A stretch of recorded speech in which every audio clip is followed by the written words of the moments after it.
everyone! Welcome back sa aking YouTube channel. Para sa ating mga SSS members dyan, meron akong na-receive na comment guys regarding sa SSS loan.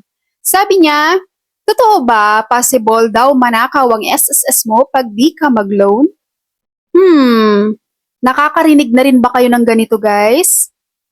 Isa lang masasabi ko dito, hindi po ito totoo.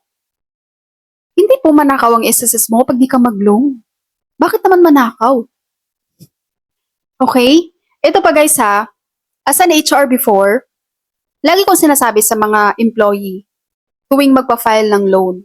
Kasi may ibang employee lalapit sa akin tapos sasabihin, "Ma'am, maglo-loan ako sa SSS para sa susunod na loan ko malaki na yung makukuha ko." What?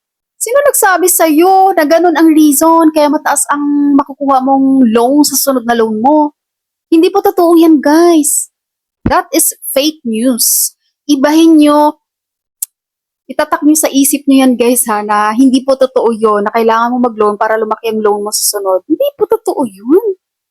Lagi kong sinasabi sa mga employee dati, guys, kapag hindi nyo naman kailangan ang pera, kapag hindi naman urgent or for emergency ang pera, huwag kayong mag-loan. Ma-SSS man yan, mapag-ibig man yan, or kahit saang lending company pa, or kahit saang mga kumare nyo pa guys, huwag kayong mag-loan or huwag kayong manghiram ng pera pag hindi nyo naman kailangan. Balikan natin yung sinabi ko sa inyo na hindi totoong kailangan mong mag-loan para sa second loan nyo mataas na. Hindi po. Yung sinasabi nyo para tumaas yung loan, ang tawag nyo nun guys, 2 months loan. Okay? Paano ba yun? Ang mababaro ni member na 2 months loan kapag si member ay naka 72 posted monthly contributions na siya. No? Ilang years ang 72? 6 years. Kapag naka 72 posted monthly contributions ka, malaki na talaga ang maloloan mo guys.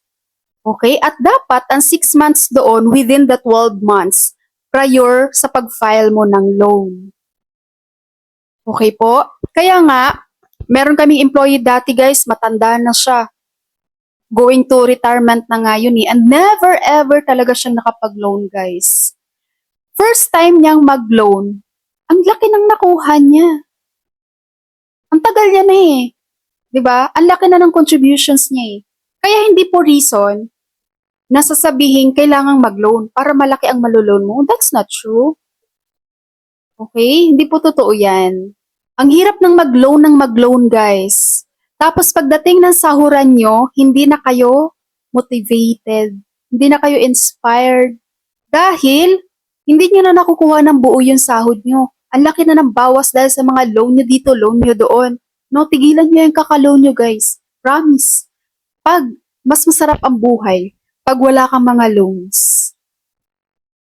Oo, kahit sumasahod din naman ako ng minimum dati, guys. For almost 5 years na nagtatrabaho, minimum ang sahod ko as an HR. Pero sa awa ng Diyos, okay yung money flow ko kasi tinatatak ko sa isip ko talaga ayokong magkautang, ayokong mag-loan. Kaya every time nasasahod ako, happy. Dahil ang babayaran ko lang yung renta ng bahay, bigay sa magulang, no support sa kapatid, yun lang. 'Di ba wala akong binabayaran na loan, utang. 'Di ba sarap kayo ng ganung buhay? Ayan, sinisirmonan ko na kayo. Pero totoo guys, sana makinig kayo sa akin. As much as possible, iwasan yung mag-loan, iwasan yung mangutang. Sa halip na mag-loan kayo or mangutang kayo guys, gumawa na lang kayo ng way ng other income. No? Other source of income mo bukod sa salary mo. Mas maganda yun.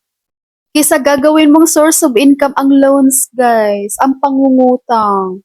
Lulubog ka dyan. Ang hirap.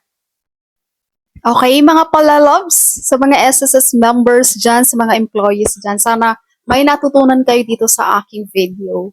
Maraming salamat po sa inyong panonood. God bless you all and Merry Christmas!